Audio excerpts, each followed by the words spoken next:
یزید نے تخت خلافت پر آتے ہی والی مدینہ ولید بن عقبہ بن ابی سفیان کو خط لکھا کہ حضرت حسین رضی اللہ اور عبداللہ بن عمر رضی اللہ اور عبداللہ بن زبیر رضی اللہ کو بیعت خلافت پر مجبور کرے اور ان کو اس معاملہ میں مہلت نہ دے۔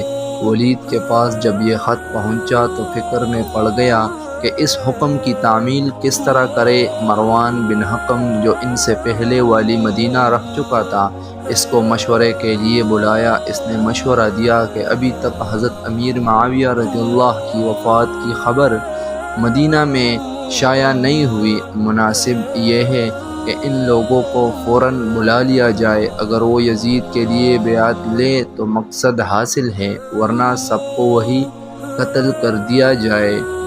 ولید نے اسی وقت عبداللہ بن عمر بن عثمان کو حضرت حسین رضی اللہ اور عبداللہ بن زبیر رضی اللہ عنہما کے پاس بلانے کے لیے بھیجا۔ اس نے ان دونوں حضرات کو مسجد میں پایا اور امیر مدینہ ولید کا حکم پہنچا دیا۔ دونوں نے کہا کہ تم جاؤ، ہم آتے ہیں۔ اس کے جانے کے بعد حضرت عبداللہ بن زبیر رضی اللہ عنہما نے حضرت حسین سے کہا کہ یہ وقت امیر کی مجلس کا نہیں ہے، اس وقت ہمیں بلانے میں کوئی خاص راز ہے۔ حضرت حسین اپنی ذکاوت سے پوری بات سمجھ گئے تھے۔ فرمایا ایسا معلوم ہوتا ہے کہ معاویہ رضی اللہ کا انتقال ہو گیا ہے، اور اب وہ چاہتے ہیں کہ لوگوں میں ان کے انتقال کی خبر مشہور ہونے سے پہلے وہ ہمیں یزید کی بیعت پر مجبور کرے۔ عبداللہ بن زبیر رضی اللہ عنہما نے بھی ان کی رائے سے اتفاق کیا اور کہا کہ پھر اب کیا رائے ہے؟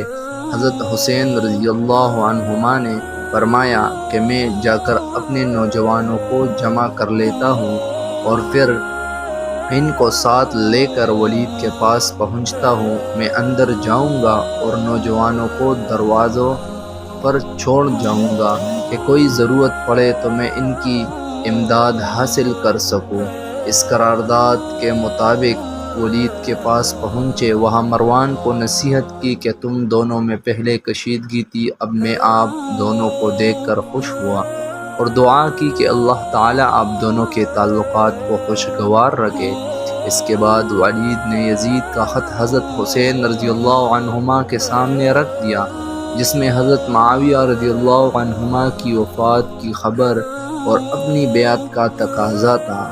حضرت حسین نے معاویہ رضی اللہ عنہما کی وفات پر اظہار غم و افسوس کیا اور بیعت کے متعلق یہ فرمایا کہ میرے جیسے آدمی کے لیے یہ مناسب نہیں ہے کہ خلوت میں پوشیدہ طور پر بیعت کر لوں۔ مناسب یہ ہے کہ آپ سب کو جمع کریں اور بیعت کے خلافت کا معاملہ سب کے سامنے رکھیں۔ اس وقت میں حاضر ہوں گا، جو کچھ ہوگا سب کے سامنے ہو جائے گا۔ ولید ایک عافیت پسند انسان تھا۔ اس بات کو قبول کر کے حضرت حسین رضی اللہ عنہما کو واپسی کی اجازت دے دی، مگر مروان نے ان کے سامنے ہی کہا کہ اگر حسین رضی اللہ عنہما اس وقت تمہارے ہاتھ سے نکل گئے تو پھر کبھی ان پر قدرت نہ ہوگی۔ میرا خیال یہ ہے کہ آپ ان کو روک لیں، جب تک بیعت نہ کرے جانے نہ دے، ورنہ قتل کر دے۔ بخدا اب اگر یہ لوگ جدا ہو گئے تو تو ان پر بھی قابو نہیں پائے گا، یہاں تک کہ تیرے اور ان کے مابین جنگ کے ذریعے لاشوں کا انبار نہ ہو جاوے، یہ تیرے پاس سے بنا بیعت کیے نکل نہ جائے۔ انہیں رو کے رکھو، اگر بیعت نہ کرے تو گردن اڑا دو۔ حضرت حسین رضی اللہ عنہما نے مروان کو سخت جواب دیا کہ تو کون ہوتا ہے جو ہمیں قتل کرائے؟ یہی وہ مروان ہے کہ جس کی حضرت علی رضی اللہ عنہما جنگ جمل میں جان بخشی کی تھی۔ اس ناسپاس نے اس کا یہ بدلہ دیا کہ علی الحسن کے احسان کا خون فرزند سے لیا جائے۔ مروان نے ولید کو ملامت کی کہ تو نے موقع ضائع کیا۔ ولید نے کہا کہ خدا کی قسم، مجھے ساری دنیا کی سلطنت اور دولت بھی اگر اس کے بدلے میں ملے کہ میں حسین رضی اللہ عنہما کو قتل کروں تو میں اس کے لیے تیار نہیں۔